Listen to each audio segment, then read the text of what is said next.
Christmas parties are meant to be a time of joy and celebration, filled with laughter, music, and the warmth of loved ones.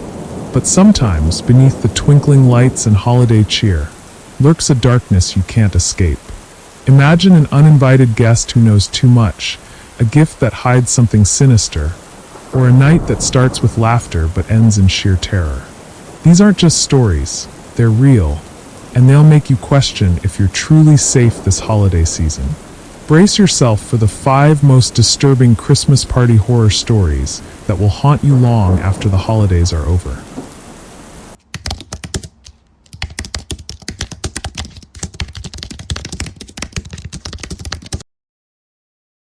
The holiday season was always special for the Thompson family.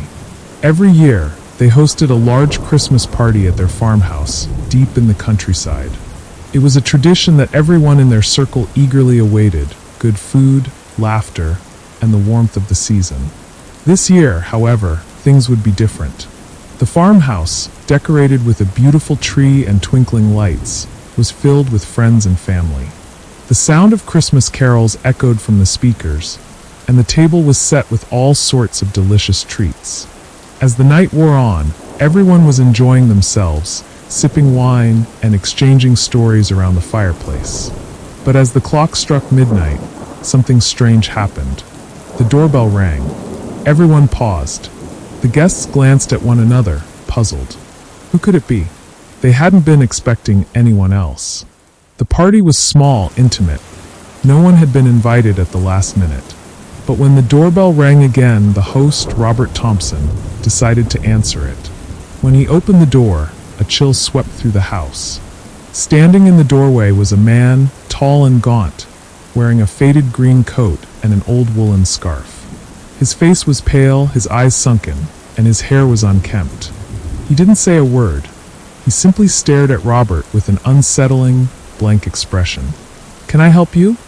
Robert asked, a knot forming in his stomach. The man didn't respond. Instead, he just stared at Robert, as if waiting for something. After a long, uncomfortable silence, Robert's nerves got the best of him, and he stepped aside to let the man in. "Are you lost?" Robert asked again, hoping to make sense of the situation. The man finally spoke, his voice raspy and distant. "I was invited," he said, his tone devoid of emotion. "I'm here for the party." Confused but unwilling to turn away a guest on Christmas Eve, Robert stepped back into the living room, allowing the man to enter. The man didn't make eye contact with anyone. He simply walked into the room, his footsteps heavy and deliberate. The guests, initially startled, looked at each other, unsure of what to do. No one recognized him.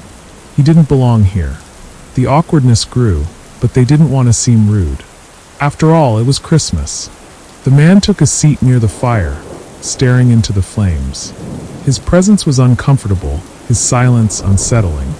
The mood of the party began to shift.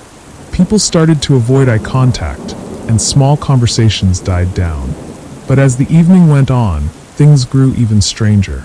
At some point, the man stood up without warning, still staring into the fire. He walked toward the Christmas tree, where gifts were neatly arranged beneath it.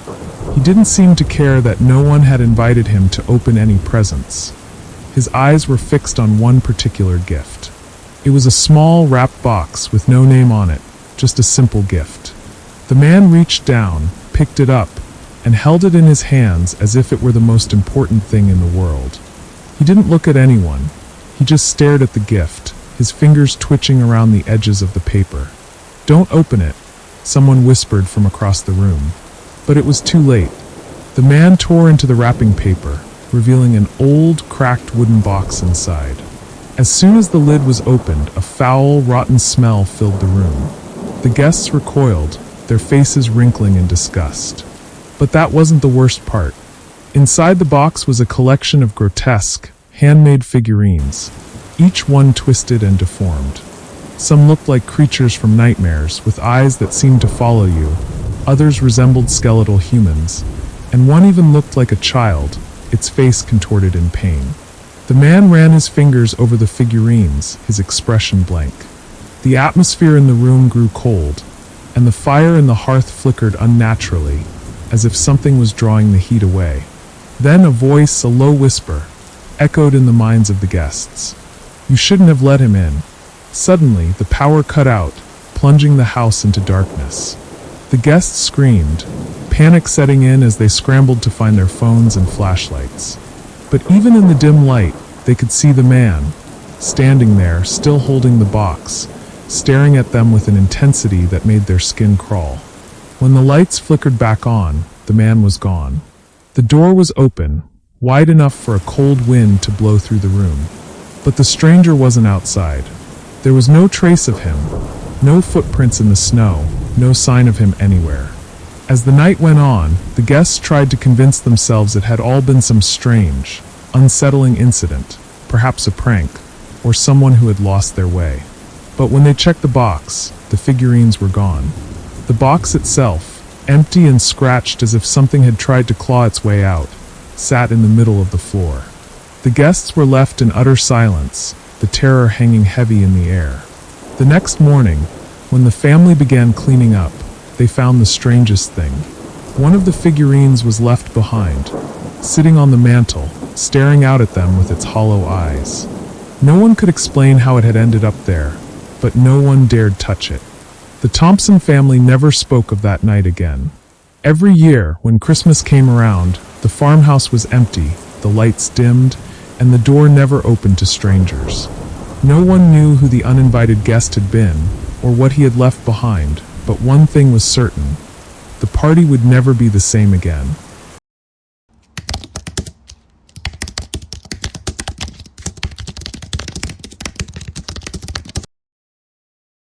It was Christmas Eve, and the office party at Mackenzie & Company was in full swing. The building was beautifully decorated with tinsel, and Christmas lights twinkled across every corner. Employees mingled, sipping spiked eggnog and exchanging laughter, celebrating the year's accomplishments. The atmosphere was warm and festive, but beneath the laughter, there was an undercurrent of tension. Everyone knew that this year's Secret Santa exchange would be different. Lena Davis, an assistant manager at the company, was excited. It had been her first year participating in the Secret Santa gift exchange, and she had carefully chosen a present for her colleague, Michael, who was known for his witty jokes and sharp sarcasm. She had even put in a bit of extra effort, ensuring the gift reflected his sense of humor. The atmosphere was light, full of jokes and laughter, but Lena couldn't shake the feeling that something was off. There was an eerie tension in the air, a sense that something or someone was watching. The time had come to open the Secret Santa gifts. Lena was the first to go. As she pulled a small, neatly wrapped box from under the tree, the crowd grew silent. It was unusual for anyone to receive a gift this early, and the odd thing was, no one seemed to know who had given it to her. The note attached to the box was written in neat handwriting, but it wasn't anyone she recognized. The message read, "Merry Christmas, Lena. Open it carefully." She hesitated for a moment before tearing off the wrapping paper. What she found inside was strange. It wasn't a gift, but an old-fashioned key, rusted and heavy, with a strange symbol etched into its surface. The crowd murmured in confusion, unsure of what to make of it. Lena laughed nervously, pretending it was part of the joke, but deep down, she felt a chill run down her spine. "Maybe it's a prank," she said, holding up the key. "Haha, very funny, guys." But no one else laughed. They were all staring at her with a strange intensity, as if they were waiting for something to happen. A sudden shiver ran through Lena's body. She shrugged it off, telling herself it was just the cold of the evening, but the feeling of being watched never left her. She tucked the key into her pocket, trying to forget about it, but the oddness of it lingered in the back of her mind as the party continued. Later that night, as the office began to empty, Lena stood by the window, watching the snowfall outside. The building was eerily quiet now, the music and laughter from earlier having long since faded. She was about to leave when she heard a soft tapping on the window. Turning, she saw no one outside, just the swirling snowflakes caught in the cold night air. The tapping continued, now coming from behind her. It was faint at first, but became increasingly insistent. Lena spun around in fear, her eyes scanning the empty room. That's when she saw it, a shadow moving just beyond the doorway. It was tall, indistinct, and as it shifted, she felt an overwhelming sense of dread wash over her. The room seemed to grow colder, the temperature dropping suddenly. She reached into her pocket, grasping the key, and felt the cold metal against her palm. It pulsed as though it had a life of its own. Without thinking, Lena moved toward the back of the office building, where an old and used storage room was located. She had no idea why she was heading in that direction, but the key seemed to pull her there, as if it was guiding her. When she reached the door to the storage room, she realized the key fit perfectly into the lock. She hesitated, but the curiosity, coupled with an overwhelming sense of something she couldn't understand, pushed her to turn the key. The door creaked open slowly, revealing a dusty, dimly lit room. There was nothing inside but old furniture and forgotten office supplies. But in the center of the room, beneath a layer of dust, something glinted in the light. It was a small box, much like the one she had received earlier, and it was positioned directly in front of a cracked mirror that reflected only her face. Lena approached the box, her breath shallow, the cold air now suffocating. As she touched the box, the mirror behind her cracked open, revealing a deep, dark void.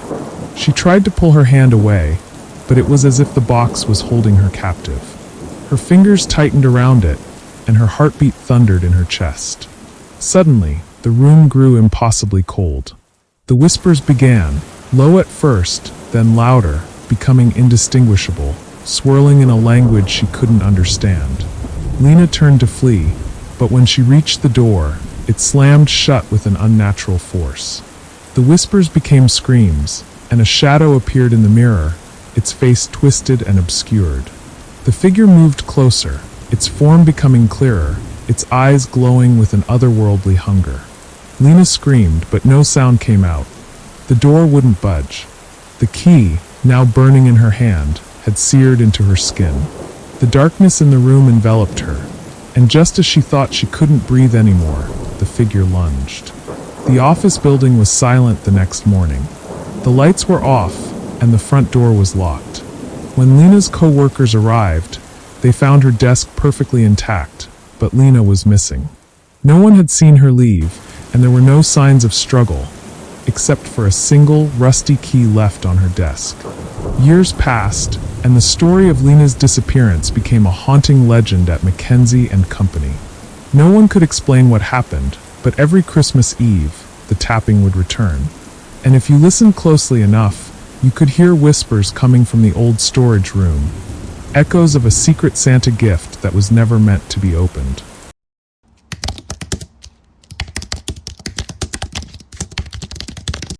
It was the perfect Christmas party. The decorations were stunning. The tree was lit up with sparkling lights, the air smelled of mulled wine and freshly baked cookies, and Christmas music filled the rooms of the grand mansion. It was the kind of party that everyone would talk about for years. The hosts, Emily and Mark, had spared no expense to make this a night to remember. Friends, family, and colleagues were all there, mingling and laughing, exchanging gifts, and enjoying the festive spirit. But as the evening wore on, the vibe began to change. It started with the strange man who appeared at the door. No one knew him. He wasn't invited, yet he stood there with a wide, unsettling grin, dressed in a shabby Santa suit. His face was pale, almost sickly, and his eyes were hollow. His presence was unsettling, but everyone assumed it was just another eccentric guest, perhaps someone's distant relative who'd shown up unannounced. Emily greeted him hesitantly. "Hello, can I help you?" The man didn't answer immediately. He just stared at her with a strange intensity. Finally, he spoke in a low, raspy voice. "I've come for the party," he said, his grin widening. "I have a gift for everyone." Feeling uneasy, but trying to keep the mood light, Emily invited him in. She figured it was a mix-up, or maybe a weird relative of someone. The man stepped inside, and at first, nothing seemed out of place. People laughed and chatted, but there was a subtle shift in the energy as the man moved through the crowd, his smile never fading. At first, the guests didn't mind. They were too drunk or distracted to really pay attention to the stranger. But then things started to get strange. The lights flickered for a moment, and the room grew eerily quiet, almost as if the music had suddenly stopped playing. The man, who everyone thought was just some oddball guest, was standing at the center of the room, staring at the guests. No one remembered him moving there, and there was something in his eyes that sent a chill down everyone's spine. Then, one by one, people started to notice it. The smell, a sickeningly sweet, rotting smell like something dead. It wafted through the air, and soon, it became impossible to ignore.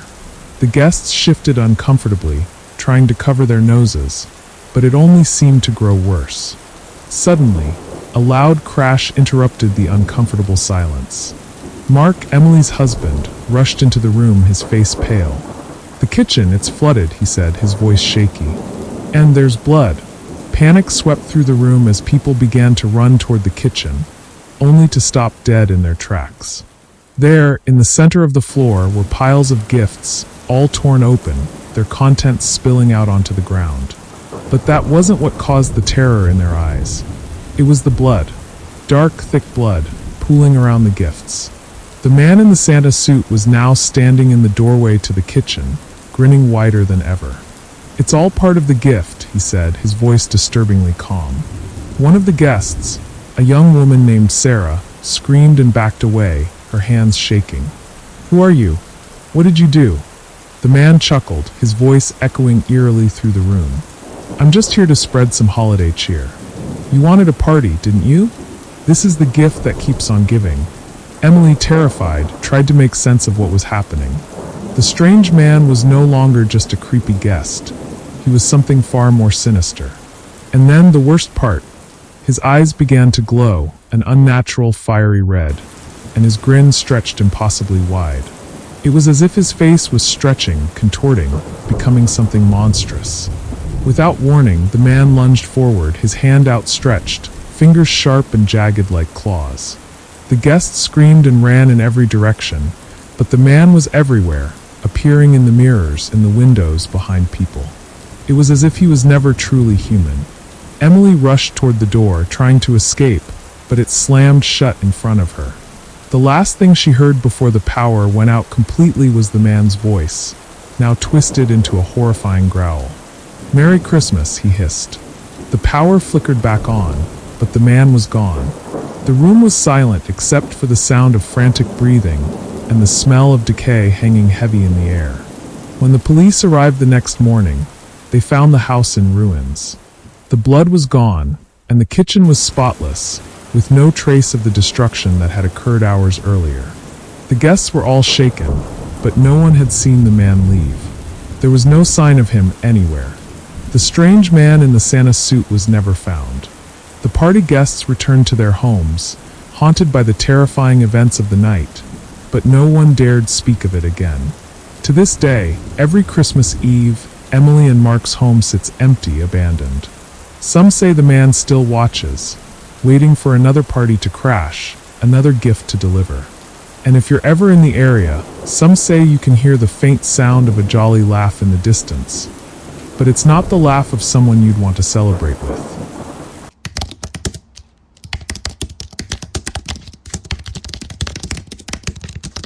It was an upscale Christmas party in the heart of the city, hosted at one of the most luxurious penthouses. The glittering skyline outside provided the perfect backdrop for an evening of celebration, and the guests, rich, powerful, and influential, were eager to indulge in the extravagance of it all. Among the guests was Allison Hayes, a young woman who had recently started dating the host, Daniel Blackwood, a successful businessman known for his charm and wealth. This was her first Christmas party with his circle, and she wanted to make a good impression. As the night unfolded, the laughter grew louder, the drinks flowed more freely, and the holiday spirit seemed to envelop the entire room. There was a Christmas tree adorned with lavish decorations, the scent of expensive champagne lingered in the air, and a buffet of gourmet food stood waiting to be devoured. But as midnight approached, something unusual happened. The doorbell rang. Daniel, who had been busy chatting with his colleagues, excused himself and answered the door. Standing there was a man, draped in a tattered, outdated Santa suit. His face was obscured by a long graying beard, but his eyes, wild and unsettling, were clearly visible. He didn't look like a regular Santa. There was something wrong with him, something off. "Who are you?" Daniel asked, his brow furrowing. "I'm here for the gift exchange," the man said, his voice raspy and cold. Without waiting for an invitation, the man stepped into the penthouse, carrying a large, unmarked box wrapped in plain brown paper. His presence sent a shiver through the room, and the festive atmosphere immediately began to feel heavy and strained. Guests glanced at one another, confused. "Who invited him?" someone whispered, but no one knew. The man wasn't on the guest list, and his strange behavior was already making people uncomfortable. But what could they do? It was Christmas Eve, after all, and no one wanted to be the one to ruin the mood. Daniel, a little uneasy but trying to maintain the spirit of the evening, smiled awkwardly and gestured toward the Christmas tree. "We're just about to start the gift exchange. Feel free to join us," he said, hoping to defuse the tension. The man smiled, his teeth yellow and uneven. "I have a gift for everyone," he said softly, placing the large box on the floor. The moment he touched it down, the room grew cold, as though the temperature had dropped by several degrees. The guests shifted uncomfortably, eyeing the mysterious figure. A few people tried to make small talk, but the atmosphere was now thick with dread. Allison, who had been standing by the tree, noticed something odd. The man's eyes never left her. It felt as though he was staring straight through her, as if he knew something she didn't. And then, without any warning, he opened the box. Inside was a collection of delicate, beautifully wrapped gifts. But there was something wrong with them. They weren't just gifts, they were disturbing. One was a lifelike porcelain doll, its eyes strangely hollow and black. Another was a small wooden box that emitted a soft, high-pitched humming sound when touched. But the most chilling gift was a picture frame, in which a photograph of Allison was placed. The image was old, taken when she was just a child, but the frame seemed to glow with a strange light. "That's me," Allison stammered, her blood running cold. She didn't know how, but the photo was of her when she was barely 5 years old, playing in her grandmother's backyard. The man's grin widened. "Yes, it's you. And it's time to unwrap your gift," he said, his voice dripping with malice. As the guests looked on in horror, the man turned to Allison and handed her the frame, his grip ice cold. Reluctantly, she took it, her hands trembling. As soon as she touched it, the room seemed to darken, and the photo inside the frame began to change. The image of her as a child warped, her face contorting into a grotesque, twisted version of itself. Her eyes turned black, and her mouth opened in a silent scream. The photograph began to bleed, black liquid dripping from the edges, pooling onto the floor at Allison's feet. The guests screamed, backing away, but the man remained standing still, watching with satisfaction. "You'll never escape it," he said. "The gift that never ends." In that moment, everything in the room seemed to warp, as though reality itself was unraveling. The walls closed in, the ceiling began to crack, and the once gleaming party space turned into something dark and twisted. The music was no longer joyful. It was a low, distorted hum that made everyone's skin crawl. Suddenly, the power went out, and the room was plunged into darkness. The man's figure loomed in the corner, his eyes glowing in the pitch black. The guests scattered, desperate to escape, but the door was locked. No one could leave. And then, as the room shook violently, a terrible sound filled the air, a whispering, like 1,000 voices all speaking at once, growing louder and louder. "You will never forget this gift," the man's voice echoed from the shadows. "You will carry it with you, forever." When the police arrived the next morning, they found the penthouse empty, as though it had been abandoned for years. There were no signs of struggle, no trace of the man, and no evidence of the chaos that had unfolded the previous night. Allison's life was never the same again. The photograph had vanished, but the chilling memory of that night stayed with her. Every Christmas, she could feel the eyes of that strange Santa watching her, waiting for her to unwrap the final gift, the one that would never end.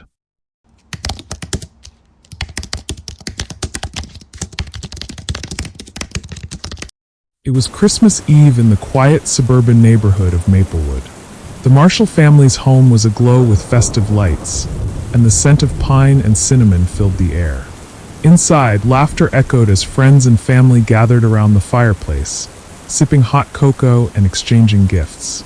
It was the perfect Christmas party, a night full of warmth, cheer, and the promise of holiday joy. But as the night wore on, a strange unease began to settle over the house. The clock struck midnight, and a deep silence fell over the party. Then, almost as if summoned by the stillness, there came a knock at the door. At first, it was soft, like the wind tapping against the window. But then it grew louder, sharp, rhythmic, and persistent. Everyone paused. The guests exchanged confused glances. Who could that be? Sarah Marshall, the mother, whispered, her brow furrowed. John Marshall, the father, stood up, trying to shake the uneasy feelings settling in his stomach. "I'll check it out," he said, forcing a smile. But inside, something didn't feel right. There was no reason for anyone to be outside in the snowstorm at this hour. As John opened the door, a blast of icy wind hit him, making him shiver instantly. Standing on the doorstep was a tall man, dressed in a dark, tattered coat that looked out of place for the season. His face was obscured by shadows, his features sharp and gaunt, and his eyes, hollow, almost lifeless, pierced right through John. "Can I help you?" John asked, his voice low, trying to keep his calm. The man didn't respond immediately. He stood motionless, just staring at John, his expression unreadable. Then, slowly, he lifted his hand and pointed toward the Christmas tree inside the house, the tree glowing with twinkling lights and ornaments. "I've come for what's mine," the stranger murmured in a voice that seemed to echo from some distant, forgotten place. John froze. The words didn't make sense. What could this man want? Was he lost? Had he wandered into the wrong house? But before John could speak, the man took a step closer, his gaze never leaving John's eyes. The air seemed to grow colder, thicker, as if something heavy were hanging between them. "Get away from the door," John said, his voice shaking with a mixture of confusion and fear. "We don't know you." The man didn't flinch. Instead, he whispered again, but this time the words were clear. "You can't hide what you've done." "It's time." John's heart raced. Something was wrong. Something was deeply wrong. The man's voice sounded like it was coming from the depths of his own mind, as though he knew something about John's past, that no one else could. Feeling a deep surge of fear, John slammed the door shut, locking it in a frantic motion. The sound of knocking resumed immediately, now more urgent, more frantic, as if the man was trying to break through. It was followed by whispers, faint at first, but growing louder. John turned toward his wife, Sarah, and their 2 children, who were now gathered by the window, peering out into the dark night. "Who is that?" Sarah whispered, her face pale. "Why does it feel like he knows us?" The family was paralyzed by the terror that now filled the room. Through the window, they saw the stranger standing motionless on the lawn, his head tilted at an unnatural angle, still staring at them with that same cold, penetrating gaze. The wind howled outside, but it felt like the air in the house had frozen solid. Every breath felt heavier, every sound more menacing. Suddenly, the lights flickered, casting eerie shadows across the room. The fire crackled, but it didn't provide warmth anymore. It seemed to grow more distant, colder. And then the whispers began. They were low at first, just barely audible, but soon they grew louder, more distinct. "You can't hide it." "I know. I remember." The words were no longer just whispers. They were personal. John's name was spoken, his past, his mistakes, things he had buried long ago, things he thought no one could know. The temperature dropped. A sudden chill cut through the air, and the faint sound of tapping came from the walls, as though someone, or something, was knocking from within the house. But it wasn't the stranger anymore. The house itself was alive with an ominous presence. John stepped back from the window, fear gripping his chest. "We need to leave," he muttered, his mind racing.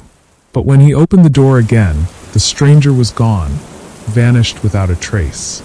The snow outside was undisturbed, no footprints, no sign of anyone being there at all. The family tried to calm themselves, but the strange feeling lingered. Every creak of the floorboards, every flicker of light made them jump. They locked all the doors and windows, but the whispers never stopped. They could feel the presence, watching them, waiting. And every Christmas Eve since that night, the knocking returns. Faint at first, but growing louder with each passing year. John Marshall couldn't escape the feeling that the man, the visitor, hadn't just been a stranger. He was a reminder of something dark from his past, something that was now coming for him. The family never spoke of that night again, but every Christmas they stay vigilant, waiting for the knock at the door that always seems to come at midnight. And no one, not even John, dares to open it.